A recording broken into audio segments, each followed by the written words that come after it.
নলছিটির রানাপাশা ইউনিয়নে নির্বাচনী পরিচালনা কমিটি গঠন করা হয়েছে। আজ শুক্রবার বিকেলে উপজেলার রানাপাশা ইউনিয়নের পোলেরহাট ৫ নং ছৈলাবুনিয়া ওয়ার্ড বিএনপির কার্যালয়ে এই সভা অনুষ্ঠিত হয়।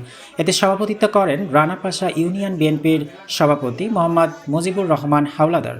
অন্যান্যের মধ্যে উপস্থিত ছিলেন ইউনিয়ন বিএনপির সাধারণ সম্পাদক মোহাম্মদ নেসাব আলী কামরুল, ইউনিয়ন বিএনপির সহসভাপতি মোহাম্মদ মোতালেব হোসাইন মোল্লা, রানাপাশা ইউনিয়ন ছাত্রদলের সাবেক সভাপতি অ্যাডভোকেট শফিকুল ইসলাম সাবু, রানাপাশা ইউনিয়ন স্বেচ্ছাসেবক দলের আহ্বায়ক মোহাম্মদ জুলফিকার আলী জুলহাস, ছাত্র দলনেতা মোহাম্মদ এনামুল হক শান্ত।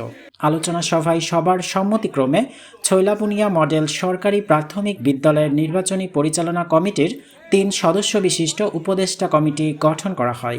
এরা হলেন মোহাম্মদ হারুনা রশিদ মাস্টার, মোহাম্মদ আলাউদ্দিন ফকির, মোহাম্মদ আনোয়ারুল ইসলাম। এতে নির্বাচনী আহ্বায়ক হিসেবে নির্বাচিত হন রানাপাশা ইউনিয়ন যুবদলের সাধারণ সম্পাদক মোহাম্মদ আবুল কালাম খলিফা, যুগ্ম আহ্বায়ক কবির মিনা ও মনির খানকে আহ্বায়ক সদস্য করে মোট ৬১ সদস্য বিশিষ্ট কমিটি গঠন করা হয়েছে।